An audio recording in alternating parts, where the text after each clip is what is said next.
Greetings everyone and welcome to week 11, in which we'll be looking at the role Florence played in the rise of international science and in the networks that brought early natural philosophers together.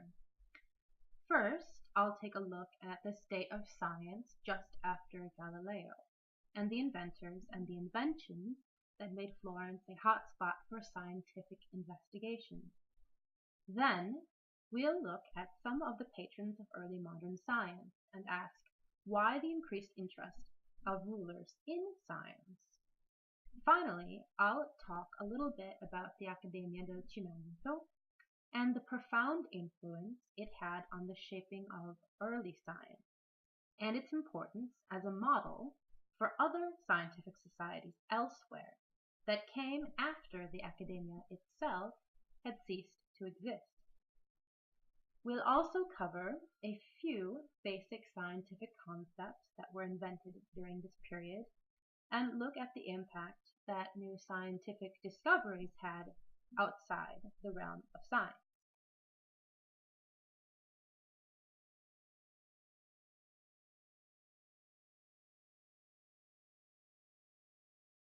So last week we left off with Galileo. In 1633, the Inquisition condemned him for publishing his dialogue on the two world systems, which you all read for last week's primary source document. From his house arrest in Arcetri, just outside of Florence, he held forth a kind of court of natural philosophers. In a certain sense, his house became almost a point of pilgrimage in the religion of the new science. And indeed, we'll come to see that more and more over the course of the 17th and 18th centuries, science came to be talked about and treated in a quasi-religious fashion, complete with rituals, comprehensive views of the world and the cosmos, and universal laws to rule them. Galileo himself would be made one of the foremost saints of the quote-unquote new religion of science.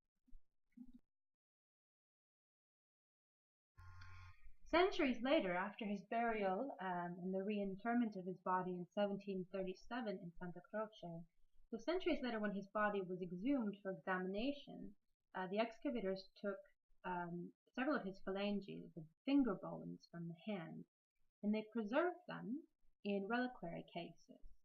So this makes for a rather striking image.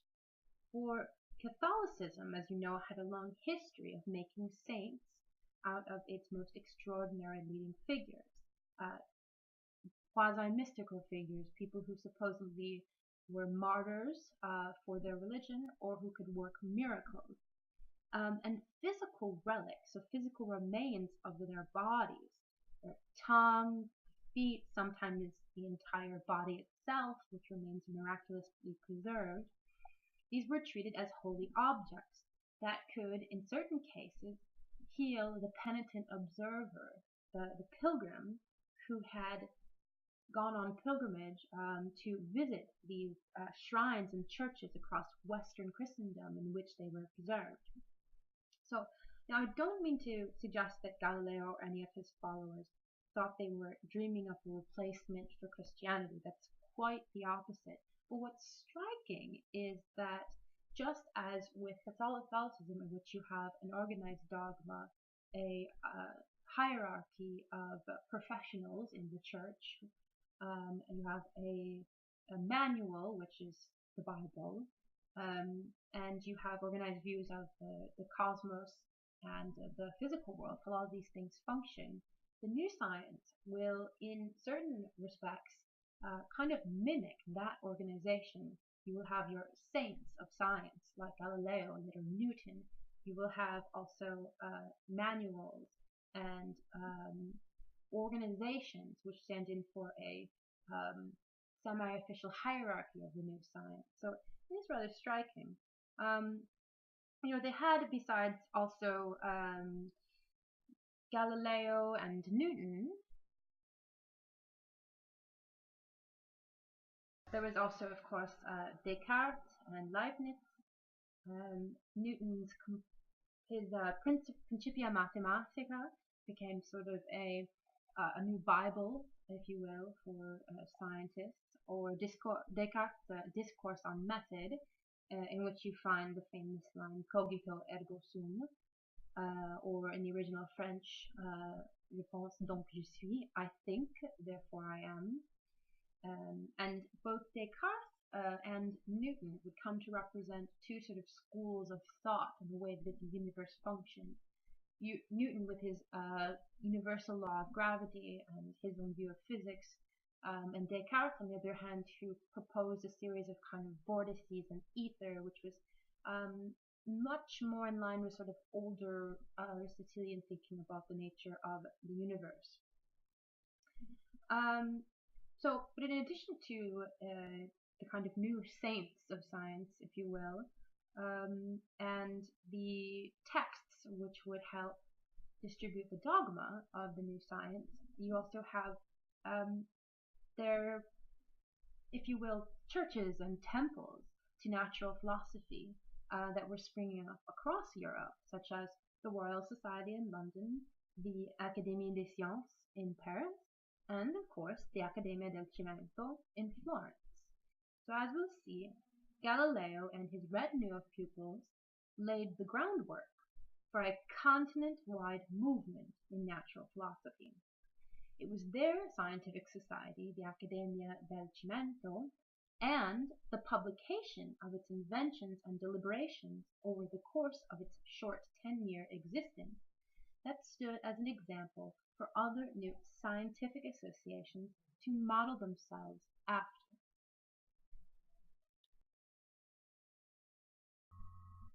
So one of the most notable followers of Galileo, and one who would take over his position kind of as a figurehead of science in Florence after his death, was Evangelista Torricelli. He was born and for a good part of his life lived and worked in Rome, and it was in 1632, just after the publication of Galileo's dialogues, that Torricelli wrote to Galileo, and he explained that he was in complete agreement with this new view of the universe.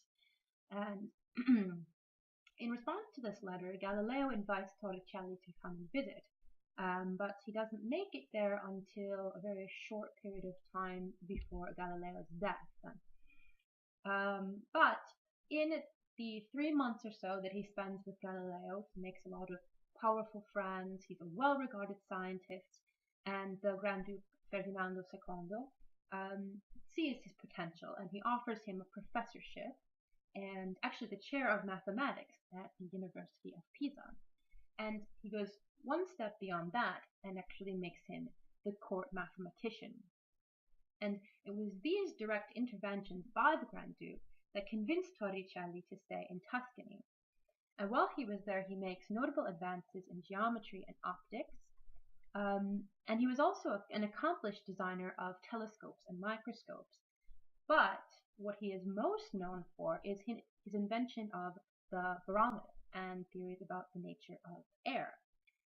His most famous line comes from a letter that he wrote to Michelangelo Ricci, in which he wrote, "Noi viviamo sommersi nel fondo di un pelago d'aria," which is essentially, we live submerged at the bottom of an ocean of air. So the barometer, which of course is become a commonplace technical instrument now, but arose from a need to solve a practical problem. Essentially, people who were constructing pumps and water systems across Europe found that it was impossible to raise water above a height of more than 10 to 12 meters, depending upon what kind of suction apparatus was used. And this led to a series of questions about the nature of air and whether air had weight, or what it actually consists of. So in order to measure what Torricelli thought was this weight or this fluctuating pressure of this ocean of air, as he described it, which was above us, he constructed an instrument to measure that pressure, which was a tube which was about 1 meter long, and he fills this with mercury. It's sealed, and he puts it into a basin of water. And the mercury, they found, would go up and down according to changing atmospheric pressure, so depending upon where you are, the elevation, that sort of thing. And it was this Torricellian tube, as it's become known, that really makes Torricelli famous. And he attracts a number of followers to his court, if you will, in Florence. And one of those followers will go on to be a very, very famous natural philosopher, and he was Vincenzo Viviani. Viviani really illustrates the symbiotic relationship that patrons could have with those that they supported. The Grand Duke Ferdinando directly subsidized Viviani's education, so he gives him a scholarship to buy books for his mathematical studies. When Viviani was just 17, he becomes a student of Galileo's. He actually kind of moves in with him at Arcetri, and he helps him conduct experiments. He helps him write bits and pieces of memoirs and other documents that would later go towards a volume of collected works that Torricelli would put together. In fact, he's even buried with Galileo in the Church of Santa Croce. After Galileo's remains were moved there in 1737, Viviani was interred with him. And he also had an important role at a number of major academies and societies of learning in Tuscany. Torricelli dies in 1647, and Viviani takes over his duties then at the Accademia dell'Arte del Disegno, and he later becomes one of the first members of the Accademia del Cimento, which is established in 1657. And during this time, he pursues a number of scientific investigations, including work on the nature and speed of sound, and on pendulums, and the way that they might be used to understand the rotation of the Earth. He makes quite a name for himself, and his discoveries were shared both in print and through the vast network of letters that connected natural philosophers across the continent, all the way to the British Isles. In fact, Viviani was actively wooed by other European rulers. The French were interested in him, among other rulers, and Ferdinando only barely managed to hang on to him by making him court mathematician. So moving right along, we come to Magalotti, who Lorenzo Magalotti you'll be reading quite a bit about in your secondary source for this week. Magalotti was a student, again, of Viviani, so we're seeing a pattern here, the way that the great early scientists are really emerging and receiving their training is almost through a system of apprenticeship that you will see in almost every other artisanal field, or also within merchants. It's the system by which you gain your skills. And natural philosophy is no different at this point. Of course, you receive a formal education also by going to university, but if you want to really make a name for yourself and to further your studies, you're going to have to study with someone who's already notable. Hence, we have Galileo, then Torricelli, then Viviani, and finally Magalotti. Magalotti, like Torricelli, is actually born in Rome, but he comes to Florence to study mathematics under Vincenzo Viviani. By 1657, when the Accademia del Cimento was founded, he had already traveled widely and had become friends and colleagues, essentially, with a number of natural philosophers. And he's chosen to be the secretary of the Accademia del Cimento. And as such, he corresponds with philosophers, scientists across the continent and in the New World in certain cases, and establishes a considerable collection of correspondence, which is now in large part available at the Biblioteca Centrale Nazionale di Firenze, so the National Library in Florence has these. And they are digitized. You can look at them online, which is absolutely fascinating. So from his base in Florence, they established this kind of web of connections that stretches across the continent. Why is this important? Well, it's another method of information transmission. When we think about the rise of learning in Europe in the early modern period, we often think about the rise in literacy rates, so the percentage of people of a given population who are able to read. And this is partially due to a number of factors such as greater access to education, the printing press, and just greater materials being printed off and accessible, and the cost also of materials, books, and the like going down. But these networks of letters are absolutely fundamental, actually, in connecting philosophers and for them to be able to build on one another's discoveries.